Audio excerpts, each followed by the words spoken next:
Everyone, myself Manjeet Kumar, assistant professor in Pandit Negiram Sharma government college Rohtak. देखो बच्चों, जो आज हम डिस्कस करने वाले हैं वो डिस्कस करेंगे यूक्लिडियन रिंग को डिस्कस करेंगे। यूक्लिडियन रिंग बोल दो, यूक्लिडियन डोमेन बोल दो, एक ही बात है। इसके अंदर बेसिकली जो हमारा काम चलेगा कि इसके अंदर प्राइम एलिमेंट आप किसको बोलते हो, इरिड्यूसिबल एलिमेंट किसको बोलते हो, प्रिंसिपल आइडियल डोमेन किस चीज़ को बोलते हो, और कुछ एक बेसिक सी प्रॉपर्टी है। तो वहाँ से हमारे पास जो ये टॉपिक है यूक्लिडियन डोमेन का वो खत्म हो जाता है। फर्स्टली जो डेफिनेशन स्टार्ट होती है बच्चों, वो डेफिनेशन स्टार्ट है divisibility in commutative ring. Definition क्या है उस पर आते हैं। मैंने क्या कर लिया, मान लिया let R be the commutative ring, be the commutative ring and a which is non zero divides b if there exists an element C in R such that B is equal to A into C।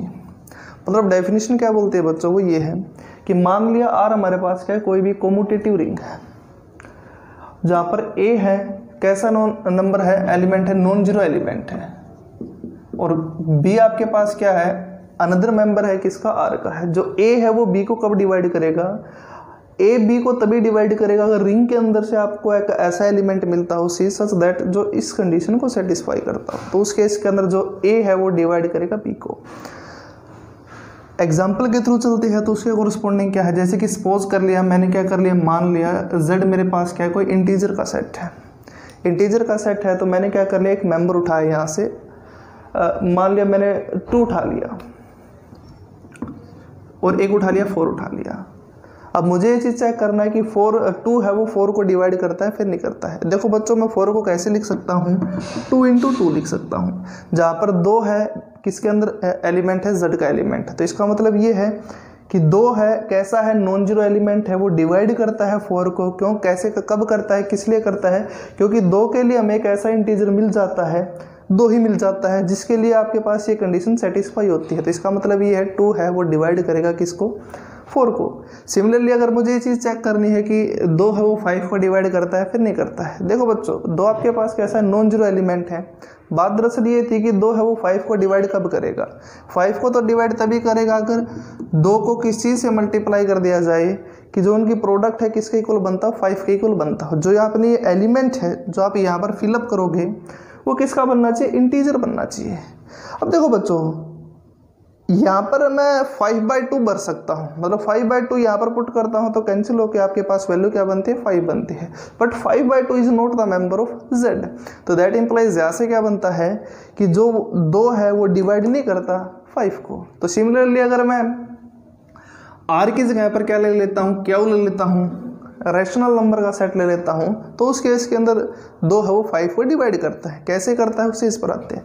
देखो बच्चों, 2 है उसको वो दरअसल हमारे पास कैसा non zero element है। एक तो ये है 2 है वो 5 को कब डिवाइड करेगा कि 2 के लिए एक ऐसा एलिमेंट मिलता हो सी, या फिर कोई भी एलिमेंट ऐसा एग्जिस्ट करता हो किसके अंदर से, क्यू के अंदर से, सच दैट इन 2 की प्रोडक्ट किसके इक्वल बनता हो, बी के इक्वल बनता हो, और बी की वैल्यू आपके पास क्या है, यहाँ पर 5 है।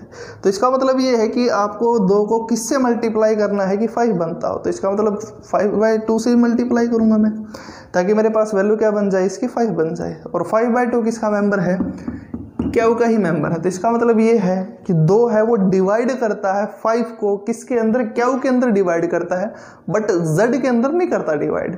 तो इस टाइप से बच्चों की छोटी सी डेफिनेशन थी डिविजिबिलिटी इन कॉम्यूटेटिव रिंग की। Now come to the point. अब हम दरअसल क्या करते हैं, नेक्स्ट डेफिनेशन पर आते हैं। यूनिट एलिमेंट आप किस चीज को बोलते हो।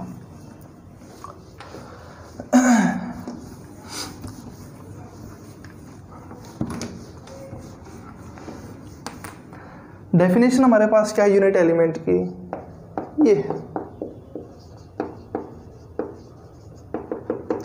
मैंने क्या कर लिया, मान लिया let R be a ring with unity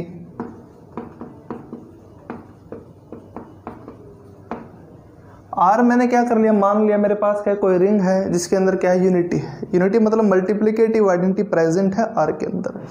अब बात दरअसल ये है कि किसी मेंबर को आप आर के अंदर यूनिट एलिमेंट कब बोलते हो? देखो बच्चों, मैंने क्या कर लिया, एक मेंबर लिया ए, आर के अंदर से ले लिया। अब जो ए है हमारे पास ये एलिमेंट, यूनिट एलिमेंट कब बनता है? Then a is said to be, then a is said to be unit element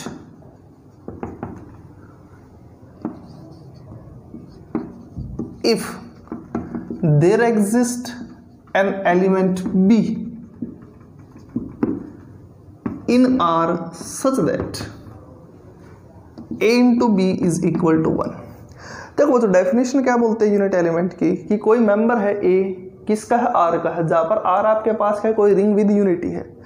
अब A है, आप इसको यूनिट एलिमेंट कब बोलते हो? अगर A के लिए आपको B मिल जाए, मतलब A के लिए आपको B मिलता हो, किसके अंदर से? R के अंदर से, सच दैट जो ये कंडीशन सेटिस्फाई करता हो। अब देखो बच्चों, A के लिए अगर B मिलता है, जो ये कंडीशन सेटिस्फाई होती है, तो आप उसको A को क्या बोलते हो? यूनिट एलिमेंट बोलते हो। Now come to the point. देखो बच्चों, अब हमारे पास क्या आती है, एक छोटी सी थ्योरम आती है, उस थ्योरम के अकॉर्डिंग चलते हैं। थ्योरम दरअसल क्या है, वो ये है कि अगर A यूनिट एलिमेंट है कोमुटेटिव रिंग विद यूनिटी के अंदर, तो A इनवर्स है वो भी आपके पास क्या बनेगा? यूनिट एलिमेंट ही बनेगा। थ्योरम दरअसल ये है, if A is the unit element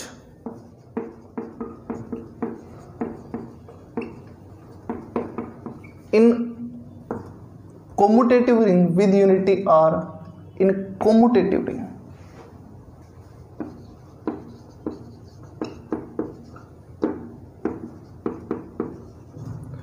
with unity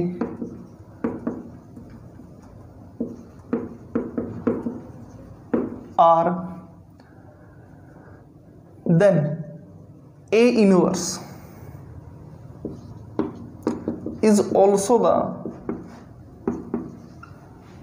unit element। ये चीज है। देखो बच्चों, जो आपके पास ये थ्योरम है क्या है कि अगर A आपके पास क्या है, कोई यूनिट एलिमेंट है, किसके अंदर है? कोमुटेटिव रिंग के अंदर है विद यूनिटी, जिसके पास यूनिटी भी प्रेजेंट है, तो A इनवर्स भी आपके पास क्या बनेगा? उसके इसके अंदर यूनिट एलिमेंट ही बनेगा। देखो बच्चों, इसके प्रूफ पर आते हैं। फर्स्टली मैंने क्या कर लिया, मान लिया लेट R मेरे पास क्या है? कोमुटेटिव रिंग विद यूनिटी है, commutative ring with unity. Commutative ring with unity है, शॉर्ट फॉर्म आप इसको ये भी बोल सकते थे CRU। CRU मतलब कोमुटेटिव रिंग विद यूनिटी। और A किसका मेंबर है? R का मेंबर है, सच that A is the unit element. देखो बच्चों, A अगर यूनिट एलिमेंट है तो that implies by the definition of unit element A के लिए आपको एक ऐसा एलिमेंट B जरूर मिलेगा R के अंदर से, सच दैट जो डेफिनेशन थी यूनिट एलिमेंट की, जो कंडीशन थी यूनिट एलिमेंट की, उस कंडीशन को सेटिस्फाई करता हो। Then there exist an element B belongs to R such that, जो क्या कंडीशन सेटिस्फाई करता हो? A into B is 1। देखो बच्चों, आपने जस्ट क्या किया, सिंपली डेफिनेशन अप्लाई कर दी मैंने। किसकी डेफिनेशन अप्लाई की? यूनिट एलिमेंट की। अब देखो बच्चों, A इंटू बी आपके पास क्या है? 1 है, मतलब कि A यूनिट एलिमेंट तो तभी है अगर A के लिए आपको क्या मिलता हो? एक ऐसा मेंबर मिलता हो B सच दैट जो ये कंडीशन सेटिस्फाई करता हो। अब मैंने क्या कर लिया, यहाँ से B की वैल्यू निकाल ली, B की। अब देखो बच्चों, A इनवर्स है, उसको यूनिट एलिमेंट शो करना, इसका मतलब ये बात तो श्योर है कि उसका इनवर्स जरूर एग्जिस्ट करता है। तो दैट इंप्लाइज यहाँ से क्या बन चुका कि B की वैल्यू बन चुकी A इनवर्स। अब देखो बच्चों, A इंटू बी आपके पास क्या गिवन है? 1 है, since A into B is 1। अब जो आपको रिंग कैसा गिवन है, यहाँ पर कोमुटेटिव रिंग गिवन है। कोमुटेटिव रिंग गिवन है मतलब A इंटू बी की वैल्यू क्या बनेगी? B इंटू ए बनेगी। वही वैल्यू पुट कर दी, B into a is equal to 1। अब देखो तो B की वैल्यू क्या आपके पास? A इनवर्स है, A इनवर्स यहाँ पर पुट कर दिया। A इनवर्स को पुट करता हूँ, A inverse into a is 1। देखो बच्चों, A इनवर्स के लिए आपको एक ऐसा मेंबर मिल तो गया सच दैट जो ये कंडीशन सेटिस्फाई करता हो, मतलब कि इसको इस मेंबर से मल्टीप्लाई करने पर क्या बनता हो? 1 बनता हो, तो दैट इम्प्लाइज यहाँ से क्या प्रूव हो चुका कि A inverse is also the unit element. ये थी बच्चों एक छोटी सी थ्योरम थी, इस टाइप से आपको इसका प्रूफ करना था। Now come to the point, next theorem पर आते हैं।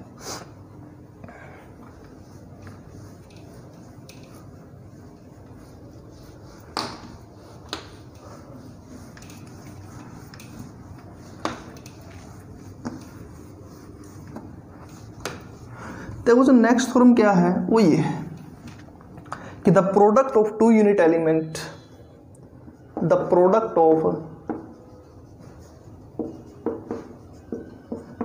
To unit element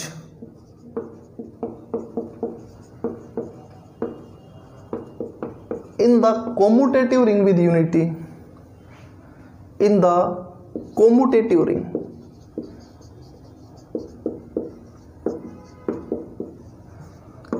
with unity is also the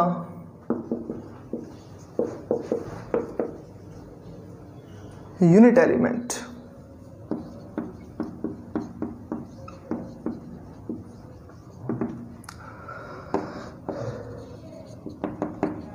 देखो बच्चों जस्ट थ्योरम आपके पास क्या है वो ये है कि मान लिया कोई आपके पास क्या है, रिंग है आपके पास, कैसे कोमोटेटिव रिंग विद यूनिटी है।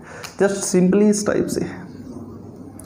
आर मैंने क्या कर लिया, मान लिया मेरे पास क्या सी आर यू है। सी आर यू मतलब कोमोटेटिव रिंग विद यूनिटी है, और इसके अंदर से मैंने 2 मेंबर ले लिए ए और बी, जहाँ पर ए आपके पास क्या यूनिट एलिमेंट है, किसके अंदर है, सी आर यू के अंदर है। बी भी आपके पास क्या यूनिट एलिमेंट है, सी आर यू के अंदर है। अब थ्योरम दरअसल ये बोलते हैं कि इन दो की जो प्रोडक्ट बनेगी ए इंटू बी बनेगा, वो भी आपके पास क्या बनेगा, यूनिट एलिमेंट ही बनेगा। जस्ट सिंपली इसका जो प्रूफ है इजीली हम कर सकते हैं। कैसे करेंगे, मैंने क्या कर लिया यहाँ पर, जस्ट सिंपली जो चीज़ें बताई है उसको बना लिया। Let R be the C R U, C R U मतलब commutative ring with unity, and A and B is the member of R such that A and B are unit element।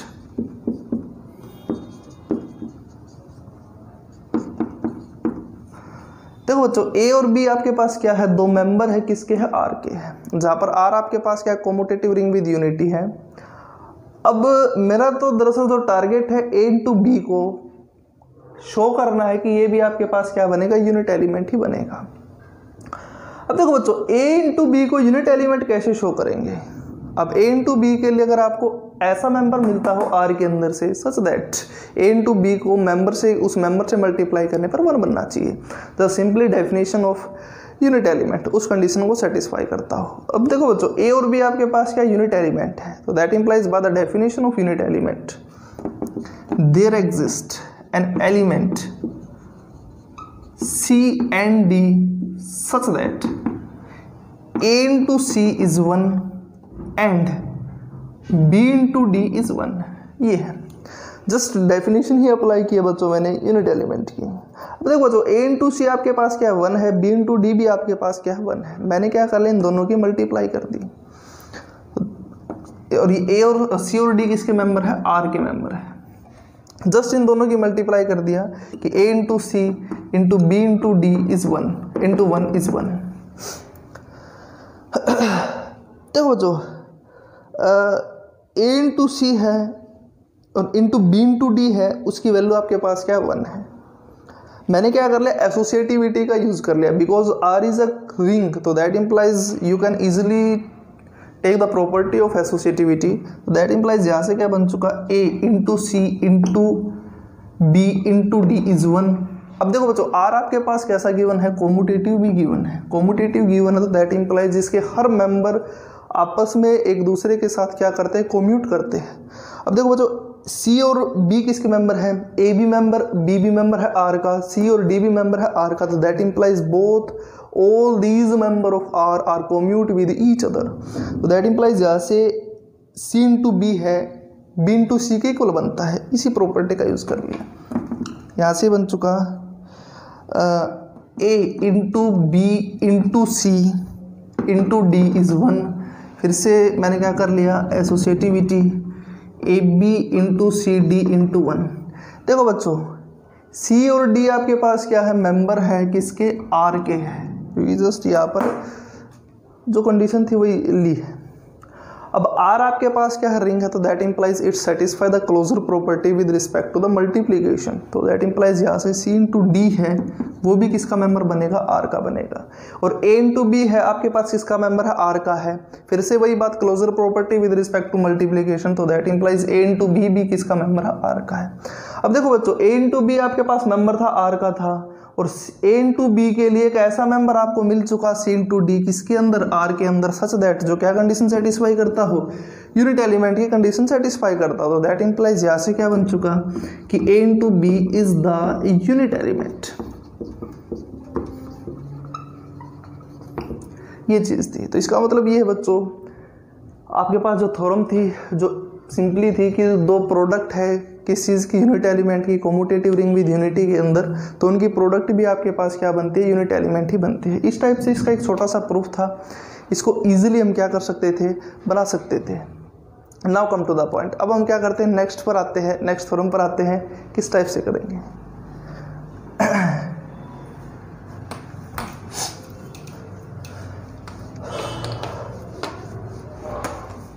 देखो बच्चों, firstly मैं आपको क्या करता हूँ, unit element find out करना सिखाता हूँ कि कैसे यूनिट एलिमेंट आप बनाते हो, कौन कौन से बनते हैं। गॉसियन रिंग पर चलते पहले, जेड आई। देखो जो सेट आपके पास ये जेड आई है, इसको आप बोलते हो सेट ऑफ गॉसियन इंटीजर या फिर गॉसियन रिंग भी बोल सकते हो। इसके अंदर मेंबर किस टाइप के जाते हैं, वो ये है a plus iota b such that a and b both are integer, इस टाइप से बच्चों। अब देखो बच्चों, a आपके पास क्या है, इंटीजर है, b भी आपके पास क्या है, इंटीजर है। अब b की वैल्यू मैं 0 ले सकता हूँ, देयर इज नो रिस्ट्रिक्शन कि आपको कैसा लेना कैसा नहीं लेना, आपकी मर्जी थी, चॉइस थी आपकी, कैसे भी ले सकते थे। अगर मैं b की वैल्यू आपके पास यहाँ पर 0 पुट करता हूँ, क्योंकि b आपके पास कहाँ से, z के अंदर से इंटीजर है, तो दैट इंप्लाइज, तो इसका मतलब ये बात तो श्योर है कि आप यहाँ पर इसकी वैल्यू कुछ भी ले सकते थे। जस्ट सिंपली मैंने एक बार b की वैल्यू 0 ले ली, अब b की वैल्यू 0 ले लेता हूँ, तो दैट इंप्लाइज a आपके पास कहाँ पर है, z के अंदर से है, तो दैट इंप्लाइज यहाँ से इस सेट के अंदर सारे के सारे इंटीजर भी आएंगे। अब अगर a की वैल्यू 0 ले लेता हूँ और b की वैल्यू को चलाना स्टार्ट करता हूँ, तो आपके पास क्या बनते हैं, इसके अंदर पुट करता हूं तो इंटीजर, आयोटा के इंटीजर मल्टीपल भी सारे के सारे इस चीज के अंदर प्रेजेंट है। अगर ए और बी दोनों के दोनों नॉन जीरो ले लेता हूं, तो दैट इंप्लाइज जिसके अंदर सारे के सारे मेंबर बन जाएंगे, जो यहाँ पर ए और बी आपके पास कैसे हो, नॉन जीरो इंटीजर हो। एक तो ये चीज थी। अब टारगेट मेरा दरअसल क्या है, जेड के अंदर गॉसियन इंटीजर के अंदर यूनिट एलिमेंट को फाइंड आउट करना। गॉसियन इंटीजर के अंदर यूनिट एलिमेंट को कैसे फाइंड आउट करूंगा मैंने क्या कर लिया, यहां से एक आर्बिट्ररी मेंबर बनाया, ले लिया, let a plus iota b belongs to Z I. मान लिया a प्लस आयोटा b क्या आपके पास जेड आई के अंदर कोई भी एलिमेंट है। अब किस टाइप का लेना है मुझे, मेरा तो टारगेट दरअसल ये है कि यूनिट एलिमेंट फाइंड आउट करना है। मैंने क्या कर लिया, इसको यूनिट एलिमेंट ही मान लिया, बी द यूनिट एलिमेंट।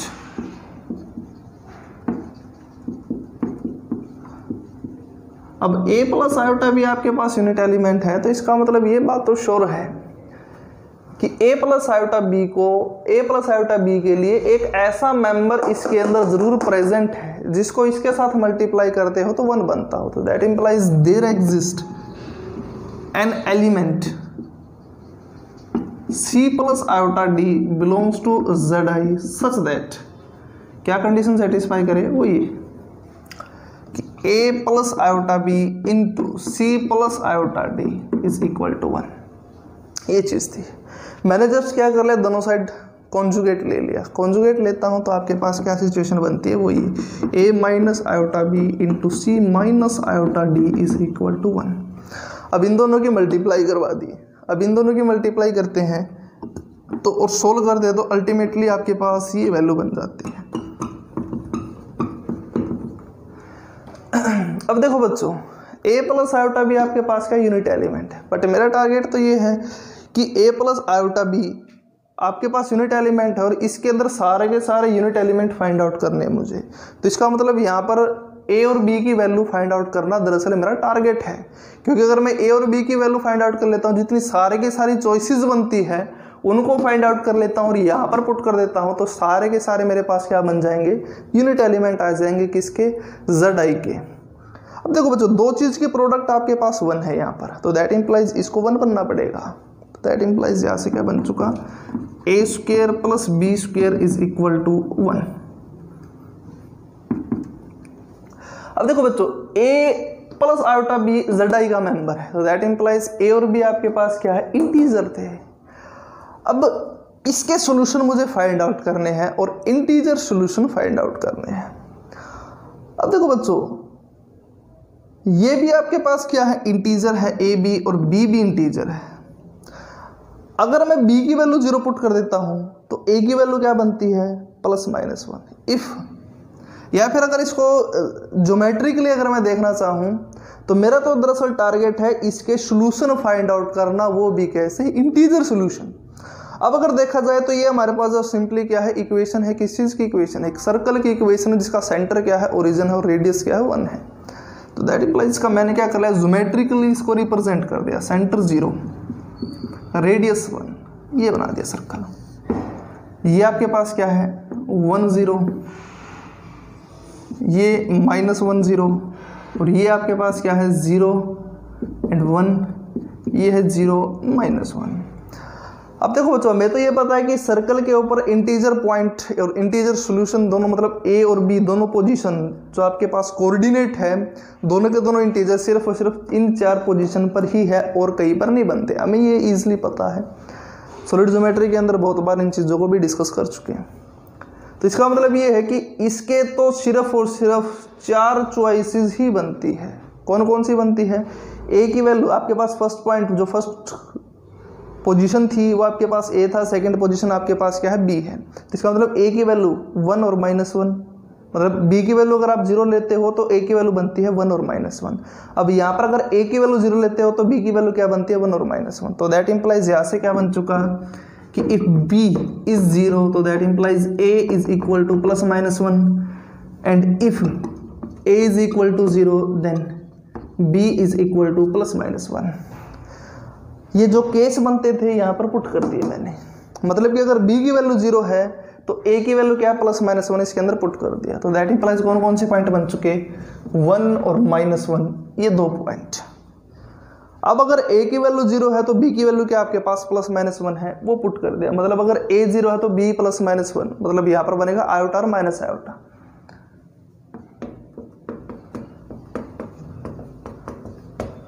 इसका मतलब ये है बच्चों कि Zi जो आपके पास गॉसियन इंटीजर का जो सेट है, इसके अंदर ये 4 पॉइंट ही आपके पास क्या बनते हैं, यूनिट एलिमेंट बनते हैं। तो इस टाइप से बच्चों आपको क्या करना था, ये यूनिट एलिमेंट के बारे में फाइंड आउट करना था, चेक करना था Zi के अंदर कौन कौन से बनते हैं, कैसे आप बनाते हो, कैसे काम चलता है। Now come to the point. अब दरअसल हम क्या करते हैं, प्राइम एलिमेंट और इरिड्यूसिबल एलिमेंट पर चलते हैं। देखो बच्चों, जो प्राइम एलिमेंट तो इस टाइप से बच्चों आपके पास क्या था, यूनिट एलिमेंट हमने क्या किया, जस्ट फाइंड आउट किया है गॉसियन इंटीजर के अंदर। देखो बच्चों, ये जो क्वेश्चन आपके पास एक्सरसाइज का भी क्वेश्चन है, इनफैक्ट कई बार पूछे भी जाते हैं। Now come to the point. अब हम दरअसल क्या करते हैं, प्राइम एलिमेंट और इरिड्यूसिबल एलिमेंट को, इरिड्यूसिबल एलिमेंट पर आते हैं। फर्स्टली हमारे पास जो डेफिनेशन है प्राइम एलिमेंट की, उस पर आते हैं।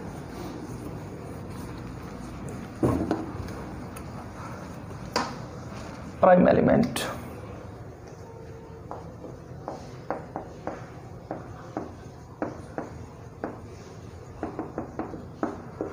तो प्राइम एलिमेंट की डेफिनेशन क्या है, वही है, लेट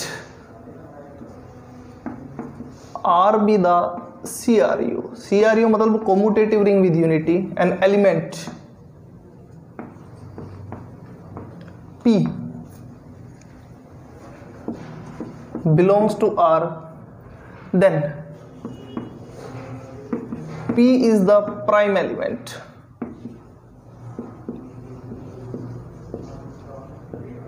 If अगर वो कुछ कंडीशन सेटिस्फाई करता हो, if first P is non zero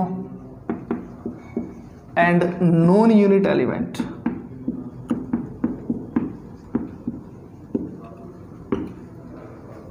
Second, for all A and B in R, if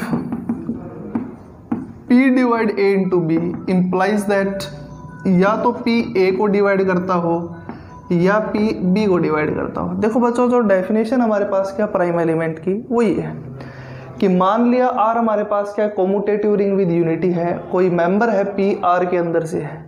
अब P को मैं प्राइम एलिमेंट का बोलता हूँ अगर वो ये दो कंडीशन सेटिस्फाई करता हो, मतलब जो P है हमारे पास कैसा हो, एक तो नॉन जीरो एलिमेंट हो, नॉन यूनिट एलिमेंट हो, मतलब कि न ही तो इसका मल्टीप्लिकेटिव इनवर्स एग्जिस्ट करता हो और न ही हमारे पास क्या हो नॉन जीरो एलिमेंट हो ये। अब P को आप प्राइम एलिमेंट कब बोलते हो, एक तो ये कंडीशन भी सेटिस्फाई होती हो और ये भी होती हो।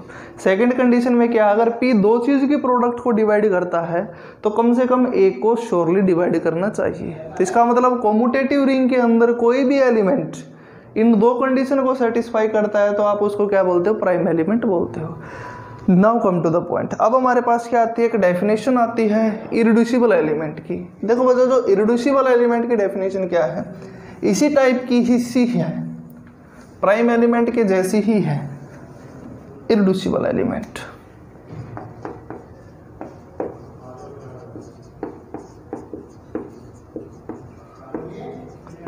इररिड्यूसिबल एलिमेंट की डेफिनेशन हमारे पास क्या बच्चों, वही है, मान लिया let R be the CRU। R हमारे पास क्या है, कोमूटेटिव रिंग विद यूनिटी है and an element P in R is said to be irreducible element. To be irreducible element.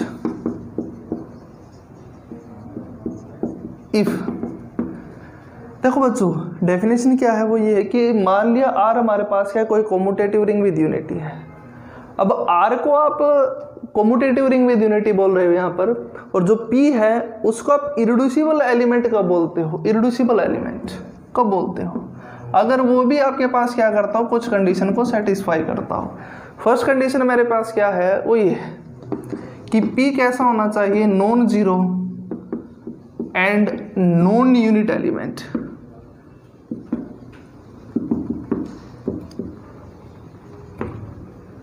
Second condition ये है कि for all a b in R such that, अगर P दो चीज की product में है then either A is unit और B इज यूनिट एलिमेंट। देखो बच्चों, यहाँ पर इररिड्यूसिबल एलिमेंट की दरअसल डेफिनेशन है वो क्या है, वो ये कि अगर R आपके पास क्या कोमूटेटिव रिंग विद यूनिटी है और P हमारे पास है कोई मेंबर है, R का मेंबर है, आप इसको इररिड्यूसिबल एलिमेंट का बोलते हो। फिर से वही चीज़ कि दो कंडीशन सेटिस्फाई करता हो। फर्स्टली कंडीशन ये है कि P आपके पास क्या बनना चाहिए, एक तो नॉन जीरो एलिमेंट हो और सेकेंडली आपके पास क्या हो, नॉन यूनिट एलिमेंट हो, मतलब न ही तो इसका मल्टीप्लिकेटिव इनवर्स एग्जिस्ट करता हो और न ही आपके पास क्या हो सेकेंडली, और ये आपके पास क्या बनता हो, नॉन जीरो एलिमेंट भी बनता हो। और फिर उसके बाद आपके पास क्या है, सेकंड कंडीशन क्या है वो ये कि अगर आपके पास कोई भी प्रत्येक मेंबर जो R के अंदर से है सच दैट अगर P दो चीज की प्रोडक्ट में बनता है, मतलब if P is written as the product of two element, तो यहाँ से या तो A को यूनिट बनना चाहिए या फिर B को यूनिट बनना चाहिए। जस्ट सिंपली हमारे पास क्या बचे, एक छोटी सी डेफिनेशन है इररिड्यूसिबल एलिमेंट की।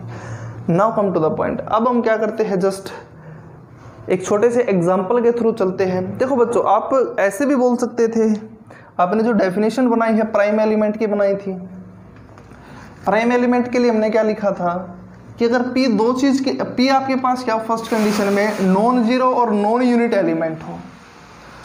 अगर मान लो मैं R को क्या ले लेता हूं, फील्ड ले लेता हूं,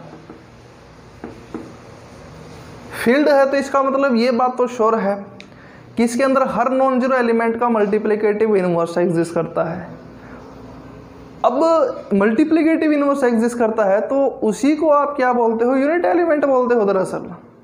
मतलब इसके अंदर हर नॉन जीरो एलिमेंट आपके पास क्या है, यूनिट एलिमेंट है, अगर R आपके पास क्या है, फील्ड है। तो इसका मतलब अगर मैं कोई मेंबर फील्ड के अंदर से ये चीज चेक करना चाहता हूं कि फील्ड के अंदर से मेरे पास कितने ऐसे मेंबर है जो प्राइम एलिमेंट बनते हैं। देखो जो प्राइम एलिमेंट की दरअसल कंडीशन तो ये थी कि नॉन जीरो हो और नॉन यूनिट एलिमेंट हो, फर्स्ट कंडीशन तो ये थी। फिर तो उसके बाद की बात थी वो तो कि दो चीज की प्रोडक्ट को डिवाइड करता हो तो कम से कम एक को तो श्योर करना चाहिए।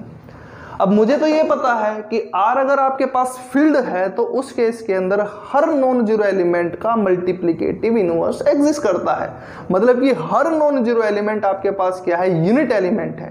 तो इसका मतलब ऐसा कोई मेंबर मिलता ही नहीं इसके अंदर जो नॉन जीरो हो और नॉन यूनिट एलिमेंट हो। तो दैट इंप्लाइज यहाँ से ये बन चुका कि अगर कोई भी स्ट्रक्चर आपके पास फील्ड है तो फील्ड के अंदर एक भी ऐसा मेंबर नहीं है जो आपके पास कैसा है, प्राइम एलिमेंट है। तो इस टाइप से बच्चों एक छोटी सी चीज़ थी आप जिसको रिलेट कर सकते थे। Thank you.